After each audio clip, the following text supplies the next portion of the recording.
Ja, na začetku vsem skupaj lep pozdrav. Poslanska skupina SDS, poslanska skupina Nove Slovenije in pa poslanska skupina nepovezanih poslancev smo se odločili, da vložimo zahtevo za sklic izredne seje Državnega zbora na temo upravljanje državnega premoženja. V vseh treh poslanskih skupinah smo ocenili, da v zadnjem obdobju prihaja do bistvenih kršitev tako strategije upravljanja državnega premoženja, načeloma tudi Zakona o Slovenskem državnem holdingu in pa seveda tudi priporočil in smernic OECD-ja, da smo se odločili za ta korak in za sklic izredne seje. Prepričani smo, da se je vse skupaj začelo z še vedno nepojasnjeno zamenjavo vodstva Slovenskega državnega holdinga na nočni seji. Nadaljevalo se je z spornimi prodajami državnega premoženja. Tukaj imamo v mislih vsaj dva primera, in sicer prodaja družbe Paloma d.d. in pa prodaja Adrie Airways. Nedvomno je skrb vzbujajoče tudi dogajanje v naši največji državni banki, Novi Ljubljanski banki, in sicer zamenjava samega nadzornega sveta z nekimi ljudmi, katerih lahko ocenjujemo, da obstaja veliko tveganje, da so soodgovorni za nastalo bančno luknjo tudi v NLB-ju in v ostalih bankah.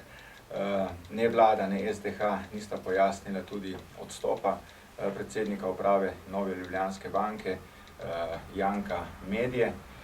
Nedvomno bi bilo potrebno tudi pojasniti laž, ki je izrekel državni sekretar Metod Dragonja na oddaji Tarča v zvezi z tem, da je Banka Slovenija zahtevala zamenjavo prvega nadzornika, gospoda Pontevška, kar je tudi Banka Slovenija zanikala.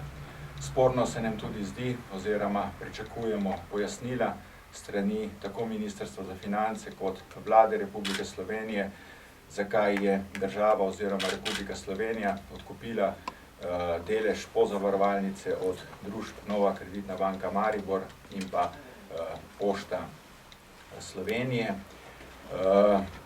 Vse zahteve in pa sedanje seje Komisije za nadzor javnih financ, na katerih smo vse tri poslanske skupine na vse te probleme opozarjali, tudi na včerajšnji seji, tako od predsednika vlade, tako od ministra za finance in pa državnih sekretarjev, nikdar nikoli nismo dobili konkretnih odgovorov na konkretna vprašanja.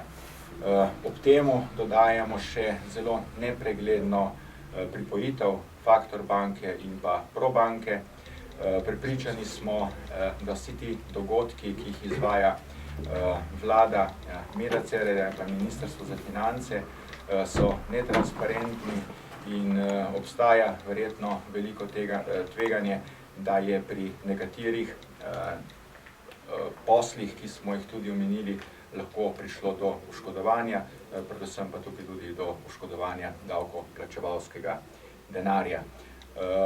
Predlagamo in sicer, da Državni zbor sprejme 3 sklepe, in sicer, da Državni zbor priporoča vladi kot skupščini Slovenskega državnega holdinga, da nemudoma preneha kršiti cilje upravljanja državnega premoženja in ravna po načelih korporativnega upravljanja v skladu z smernicami OECD. Državni zbor pričakuje od Vlade Republike Slovenije, da v roku 30 dni v Državni zbor pošlje dopolnjen odlok o strategiji upravljanja državnega premoženja, s katerimi se bo zagotovilo transparentnejše in pa učinkovitejše upravljanje državnega premoženja ter poiskalo odgovorne lastnike, ki bodo zagotovili rast gospodarskih družb. In pa tretji sklep, da Državni zbor pričakuje od vlade, da v roku 30 dni ugotovi odgovornost organov upravljanja za odločitve v primeru prodaje lastniških deležev Adria Airways, Paloma. Kaj konkretno vas pri prodaji Palome in Adrie Airways skrbi? Cena, kupec? Ja. Poglejte, vse tiste pomisleke, ki smo jih v Slovenski demokratski stranki imeli, ko se je sprejemala strategija upravljanja državnega premoženja, se je zdaj uresničila. Dejstvo je, da obe dve te prodaje sumijo, je sum, da obstaja velik dvom o transparentnosti teh prodaj. Dejstvo je, da na skupščini Palome se je pokazal še en kupec, ki je ponujal boljše pogoje in pa višjo ceno, kot je dejansko družba Paloma potem bila obstoječemu kupcu prodana. Dejstvo je pa tudi, da obstaja velik dvom, da pri obeh teh dveh kupcih so nekakšni poštni nabiralniki, predvsem pa izhajajo iz držav, ki so nekakšne davčne oaze. Nedvomno pričakujemo od Slovenskega državnega holdinga, na kar smo opozarjali tudi v strategiji, da je to premalo opredeljeno, in sicer, da bi Slovenski državni holding pri sami prodaji državnega premoženja moral imeti usmeritev, da pripelje kupca, ki je iz panoge, ki je strateški kupec, ki bo nekako odpiral nova delovna mesta, ne samo za državna mesta, odpiral nove trge. In dvomimo, da tako pri kupcu Palome kot pri kupcu Adrie so bili te cilji tudi uresničeni. Pa še to glede na to, da je do zdaj vsaka vlada menjavala nadzornike. Zakaj vas je tudi, ne vem, zadnja? Poglejte, Zakaj vas je to nismo zadnja? rekli, da je moteče menjava nadzornega sveta.